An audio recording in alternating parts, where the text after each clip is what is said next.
नमस्कार विद्यार्थी मित्रांनो, आपल्या या विशेष विश्लेषण सत्रामध्ये तुम्हा सर्वांचं खूप खूप स्वागत आहे. आज आपण एका अतिशय महत्त्वाच्या आणि रंजक विषयावर चर्चा करणार आहोत.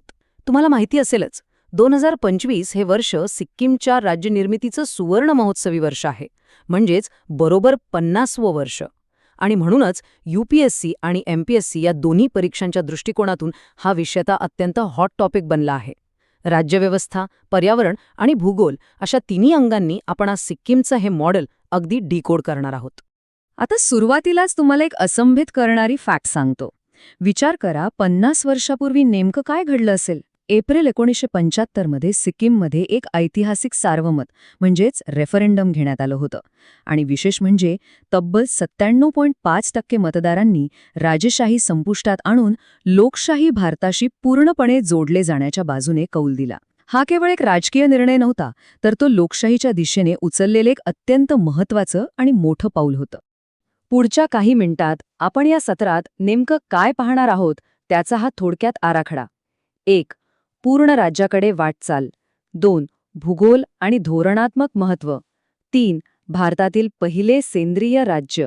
4. शाश्वत प्रशासनाचे विश्लेषण. 5. मुख्य परीक्षा उत्तर लेखन आराखडा. आणि 6. पूर्वपरीक्षेसाठी आवश्यक तथ्ये. तुमची वही पेन तयार ठेवा, कारण हा टॉपिक परीक्षेत नक्की दिसणार आहे. तर सुरुवात करूया आपल्या पहिल्या टप्प्यापासून, पूर्ण राज्याकडे वाटचाल. चोग्याल घराण्यापासून भारताच्या 22व्या राज्यापर्यंतचा प्रवास.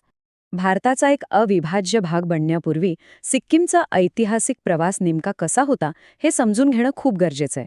बघा, सिक्कीमचं एकत्रीकरण ही काही एका रात्रीत घडलेली घटना नव्हती.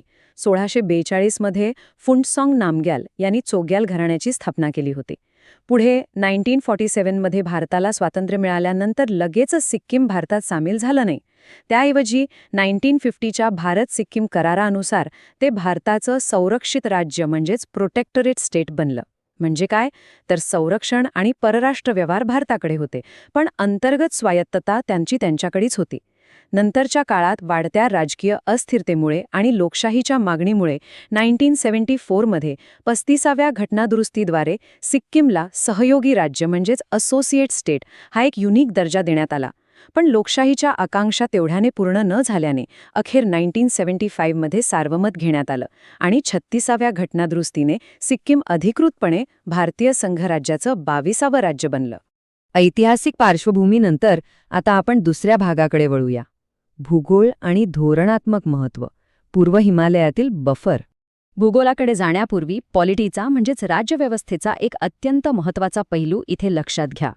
भारतीय राज्यघटनेतील कलम 371F, आर्टिकल 371F. सिक्कीमचं विलिनीकरण करताना त्यांची स्वतःची एक वेगळी सांस्कृतिक ओळख आणि इतिहास जपण्यासाठी ही विशेष तरतूद करण्यात आली. या कलमांतर्गत त्यांचे जुने कायदे आणि जमिनीचे अधिकार सुरक्षित ठेवण्यात आले आहेत, जेणेकरून बाहेरच्या व्यक्तींना तिथे सहजपणे जाऊन जमीन खरेदी करता येत नाही. आणि एक अतिशय रंजक बाब सांगू, भारतातील हे एकमेव राज्य आहे जिथे मूळ पात्र रहिवाशांना त्यांच्या राज्यांतर्गत उत्पन्नावर कोणताही प्राप्तिकर म्हणजेच इन्कम टॅक्स भरावा लागत नाही. हे सर्व त्या 1975च्या विलिनीकरण करारातून साध्य झालंय. भौगोलिकदृष्ट्या सिक्कीम कसं अद्वितीय आहे ते बघा. पूर्व हिमालयात स्थित असलेल्या ह्या राज्याच्या सीमा 3 देशांना भिडतात: चीनचा तिबेट स्वायत्त प्रदेश, भूतान आणि नेपाळ. आणि देशांतर्गत ती पश्चिम बंगालशी जोडलेली आहे. त्यामुळे साहजिकच हे एक अत्यंत संवेदनशील बफर स्टेट आहे. भारतातील सर्वोच्च शिखर माउंट कांचनजंगा ह्याच राज्यात आहे. तसंच ब्रह्मपुत्रेची प्रमुख उपनदी असलेली तिस्ता नदी हे या राज्याचं मुख्य जलस्रोत आहे. सामरिकदृष्ट्या विचार केला तर नाथुला, जेलेपला आणि डोंखाला यांसारखे महत्त्वाचे माउंटन पासेस इथेच आहेत. आणि सर्वात महत्त्वाची गोष्ट म्हणजे सिक्कीम भारताच्या एकूण क्षेत्रफळाच्या केवळ 0.2% एवढाच भाग व्यापतं, तरीही ते जगातील पूर्व हिमालयीन जैवविविधता हॉटस्पॉटचं एक प्रमुख केंद्र आहे. आता आपण आपल्या तिसऱ्या आणि सर्वात महत्त्वाच्या भागाकडे येतोय. भारतातील पहिले सेंद्रिय राज्य, एक अग्रगण्य संक्रमण. आता आपण अशा मॉडेलबद्दल बोलणार आहोत ज्याने संपूर्ण जगाचं लक्ष वेधून घेतलंय. सिक्कीमची ही कृषी धरणं एक गेम चेंजर कशी ठरली आहेत बघा. सेंद्रिय शेतीकडे वळण्याचा त्यांचा हा प्रवास अतिशय सिस्टमॅटिक होता. 2003 मध्ये राज्य विधानसभेत रासायनिक खते टप्प्याटप्प्याने बंद करण्याचा ऐतिहासिक ठराव संमत करण्यात आला. त्यानंतर नुसता ठराव करून ते थांबले नाहीत, तर त्यांनी सेंद्रिय पर्यायांचा वापर वाढवला आणि रासायनिक कीटकनाशकांवर अक्षरशः कठोर बंदी घातली. आणि अखेर 2016 मध्ये सिक्कीमला भारत आणि जगातील पहिलं 100% सेंद्रिय राज्य म्हणून घोषित करण्यात आलं. त्यांच्या या दूरदृष्टीची दखल घेत 2018 मध्ये संयुक्त राष्ट्रांच्या FAO ने म्हणजेच अन्न आणि कृषी संघटनेने त्यांना फ्युचर पॉलिसी गोल्ड अवॉर्ड देऊन सन्मानित केलं. या पुरस्काराला सर्वोत्कृष्ट धोरणांचं ऑस्कर असंही म्हटलं जातं. चौथा भाग, शाश्वत प्रशासनाचे विश्लेषण, या सेंद्रिय मॉडेलचे टीकात्मक परीक्षण. मुख्य परीक्षेच्या दृष्टिकोनातून आपल्याला थोडं क्रिटिकल अनालिसिस करणं आवश्यक आहे. हे मॉडेल इतकं यशस्वी का ठरलं आणि ते इतर राज्यांसाठी लागू करता येईल का? सिक्कीमच्या या सेंद्रिय मॉडेलने भूजलाचं प्रदूषण तर रोखलंच आहे, पण त्याचबरोबर मातीची पाणी धरून ठेवण्याची क्षमता वाढवून हवामान बदलाशी म्हणजेच क्लायमेट चेंजशी लढण्याची ताकदही निर्माण केली आहे. शेतकरी त्यांच्या उत्पादनाला बाजारात सिक्कीमी प्रीमियम म्हणून जास्त किंमत मिळवू शकतात आणि या 100% सेंद्रिय टॅगमुळे तिथे इको टुरिझमला प्रचंड चालना मिळाली आहे. याउलट जिथे भारी रासायनिक शेती होते तिथे अन्नसाखळीत विषारी घटकांचं बायोमॅग्निफिकेशन होतं. अतिरासायनिक शेतीमुळे आज आपण पंजाबसारख्या राज्यांमध्ये कॅन्सरसारख्या गंभीर आरोग्य समस्यांचा सामना करत आहोत. त्यामुळे हे मॉडेल आरोग्य आणि अर्थव्यवस्था या दोन्ही दृष्टीने एक उत्तम विन विन सिच्युएशन ठरतं. पाचवा भाग, मुख्य परीक्षा उत्तरलेखन आराखडा. GS उत्तराची रचना कशी असावी. आता ह्या ज्ञानाचा प्रत्यक्ष परीक्षेत उपयोग कसा करायचा? 150 किंवा 250 शब्दात GSचं उत्तर लिहिताना तुम्ही हे मुद्दे एका विशिष्ट आराखड्यात कसे बसवू शकता ते बघा. तुमचं उत्तर नेहमी एका मजबूत प्रस्तावनेने सुरू व्हावं. तिथे 2025चा सुवर्ण महोत्सव, 1975 मधील 36वी घटनादुरुस्ती आणि भारताचं 22वं राज्य या ऐतिहासिक फॅक्ट्सचा उल्लेख नक्की असावा. मुख्य भागाचे 2 हिस्से करा. एका भागात राज्यव्यवस्था, ज्यात कलम 371F आणि सीमेचं धोरणात्मक महत्त्व सांगा, आणि दुसऱ्या भागात पर्यावरण, जिथे 100% सेंद्रिय राज्याचा दर्जा आणि UNFAO पुरस्काराचा उल्लेख करा. आणि शेवटी निष्कर्षात हे ठळकपणे सांगा की संपूर्ण देशासाठी सिक्कीम हे शाश्वत विकासाचं आणि प्रशासनाचे एक उत्तम रेप्लिकेबल म्हणजेच अनुकरणीय मॉडेल कसं ठरू शकतं.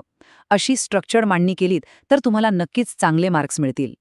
6वा भाग, पूर्व परीक्षेसाठी आवश्यक तथ्य. MCQ डेटाची जलद उजळणी. आता पूर्व परीक्षेसाठी काही रॅपिड फायर फॅक्ट्स पटापट नोट डाऊन करून घ्या. रेड पांडा हा सिक्कीमचा राज्यप्राणी आहे. त्यानंतर कांचनजंगा राष्ट्रीय उद्यान हे भारतातलं पहिलंच मिश्र किंवा मिक्स्ड युनेस्को जागतिक वारसा स्थळ ठरलं आहे 2016 मध्ये. इतिहासाच्या पानांमध्ये डोकावल्यास 1817चा टिटालिया करार आणि 1861चा तुमलोंग करार हे दोन्ही अत्यंत महत्त्वाचे आहेत, कारण त्यांनी सुरुवातीच्या काळात या प्रदेशाचे ब्रिटिश राजवटीशी असलेले संबंध निश्चित केले होते. लोकसंख्येच्या बाबतीत हे अतिशय लहान राज्य आहे. साक्षरता दर 81.4% आहे. आणि भूगोलासाठी लक्षात ठेवा, रंगीत, लोहनक आणि तालुंग या तीस्ता नदीच्या प्रमुख उपनद्या आहेत.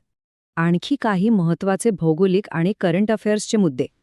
झेमो आणि लोहनक या सिक्कीममधल्या अतिशय महत्त्वाच्या हिमनद्या म्हणजेच ग्लेशियर्स आहेत, ज्यांवर सध्या हवामान बदलाचे गंभीर परिणाम दिसून येत आहेत. गुरुडोंग मार आणि चोमगो, ज्याला छांगू लेक असंही म्हणतात, ही तिथली प्रसिद्ध उंचावरील सरोवरे आहेत. आणि चालू घडामोडींच्या दृष्टिकोनातून पाहायचं तर नुकतंच 2025 मध्ये 50वा वर्धापन दिन साजरा करताना मोठ्या उत्साहात तिरंगा रॅलीचं आयोजन करण्यात आलं होतं. तसंच इको टुरिझमला अधिक चालना देण्यासाठी सरकारने व्हिजिट सिक्कीम हे नवीन ॲप आणि फेस्टिवल्स ऑफ सिक्कीम नावाचं मासिकही सुरू केलं आहे. तर मित्रांनो, आपण इतिहासापासून ते भूगोलापर्यंत आणि सेंद्रिय शेतीपासून ते करंट अफेअर्सपर्यंत सर्व महत्त्वाचे पैलू पाहिले. जाता जाता एक असा प्रश्न ज्याचा विचार प्रशासकीय अधिकारी म्हणून तुम्ही करायला हवा. 100% सेंद्रिय शेतीची नवकल्पना आणि स्वतःची वेगळी सांस्कृतिक ओळख अबाधित राखणारा हा सिक्कीमचा नमुना भविष्यात संपूर्ण भारतीय संघराज्यासाठी शाश्वत प्रशासनाचा आणि विकासाचा अंतिम ब्लूप्रिंट म्हणजेच आराखडा बनू शकेल का? आजच्या काळात जिथे विकास आणि पर्यावरण यांचा सतत संघर्ष पाहायला मिळतो, तिथे सिक्कीमने दाखवून दिलेला हा मार्ग खरंच दिशादर्शक आहे. या प्रश्नावर नक्की विचार करा. आजच्या विश्लेषणात आपण इथेच थांबूया. पुन्हा भेटूया पुढच्या सत्रात एका नवीन आणि महत्त्वाच्या विषयासह.